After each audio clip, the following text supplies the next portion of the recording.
Good morning, everybody, and welcome to another one of my PGA DFS Top 5 videos. This week, we are heading into North Carolina for the Wells Fargo Championship. Pretty good event, pretty strong field.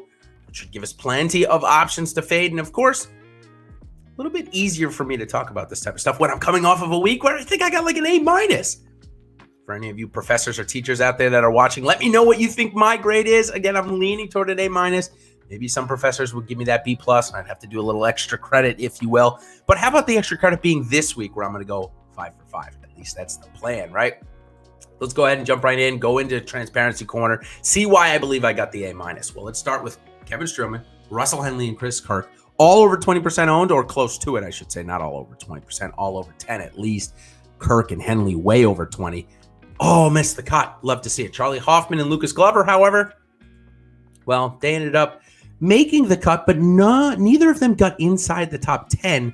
That's why I think it's an A-, given the fact that they were all higher owned. But let's go ahead and try for going 5 for 5 this week. And we're going to start off with Stewart Cink, where this year, don't get me wrong, Stewart Cink, 13% owned, 7,900. It's been tough to fade, but he hasn't been this highly priced or this highly owned yet, at least in my recollection. Maybe he's been higher priced, but not as highly owned. So for me, it's an easy way to look the other way, especially given the fact that you got guys cheaper like Harold Varner, Joel Damon, who's part of my PGA DFS Top 5 Sleeper video here this week. So I think, again, you can get away with fading Stewart Cink here this week. Second guy I'm going to talk about, well, that's going to be Matt Wallace. And this one, well, I'm going to have to talk to my buddy Alex Awesemo Baker about quite a bit because he got him projected as one of the highest golfers in the slate. And he has not certainly been that, but at the Zurich, he's certainly started to get a little bit more attention on him being the partner of Graham McDowell. So while I don't expect the ownership to be 20%, I do expect it to be relatively high because he is playing pretty good this year. In fact, when we look at his strokes gained rank, and I might have missed it for Stewart Cink, and I apologize. We'll just go right into the Matt Wallace one. Stewart Cink has been good this year.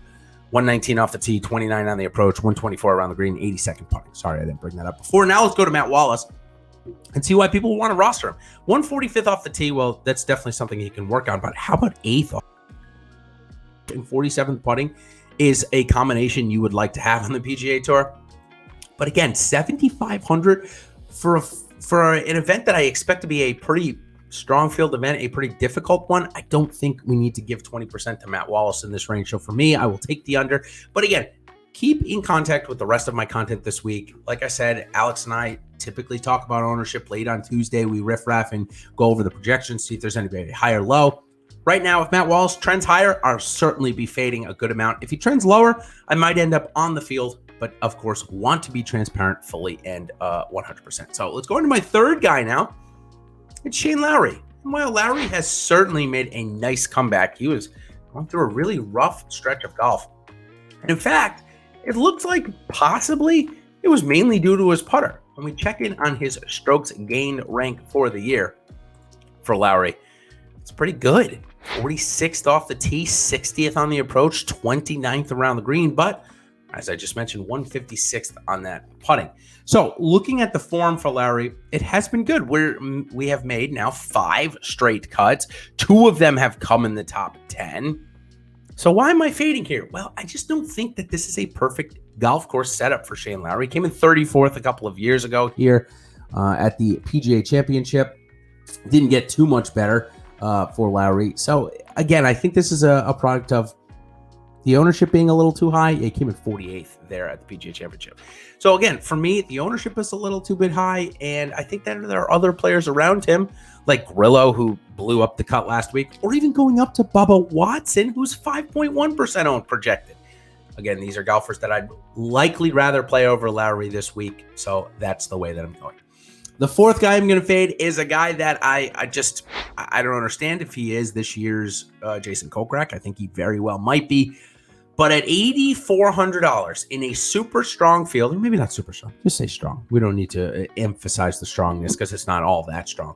It's Cameron Trangale, $8,400, 20% owned. Plus, he has a missed cut at this golf course. Now, granted, if you took course history into consideration last week, where Cameron Trangale, I think, missed 3 in a row, you would not have gotten him when he came in 3rd place. But again, he missed the cut a couple of weeks ago. I'm not sure that the form is perfect. I mean, granted, he came in third last week, so it's got to be pretty decent. But for me, 20% owned. I just mentioned a bunch of other guys like Bubba Watson in that range that I think are playing good golf. I'm not going to play a 20% owned Cameron Trangale. It's just not going to happen. As good as he's been doing, he'll probably win this week. It's kind of how it's been going for me lately.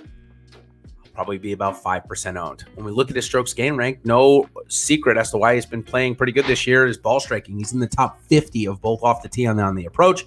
He's in the top 100 of around the green and 54th putting. So honestly, it's been pretty good. I can understand why people want to play him.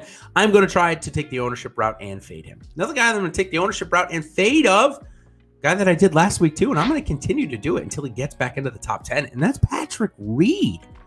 Patrick Reed coming in at 9,300 even off of the missed cut last week. His price is down 900, so people are going to jump on him. Could be one of the highest owned golfers this week. Plus, he's got some pretty good course history. But listen, he had some good course history last week. He had 2 runner-up finishes at Copperhead. Now, granted, he had a missed cut last year. While this week, I should say, he doesn't have a missed cut in the last 4 tries here, including a second place at the PGA Championship 3 years ago. But for me, I don't think he's in form. We need to worry about him being in form right now at $9,300, and he's just not. At 20% owned and $9,300, there are plenty of other golfers I'd rather play, including Joaquin Niemann, defending champion Max Homa, or how about Abraham Ancer, who has 5 straight starts inside the top 26.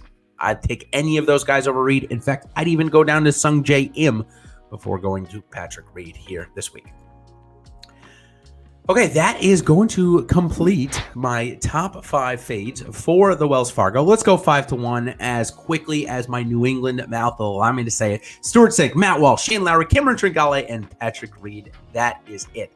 Thank you all for coming to my PGA DFS top 5 videos. Of course, if you're looking for more content, free content, video content, we've got all that for you at Awesemo.com. Of course, make sure you like and subscribe. That's going to make you notified or get you notified when these do actually become live.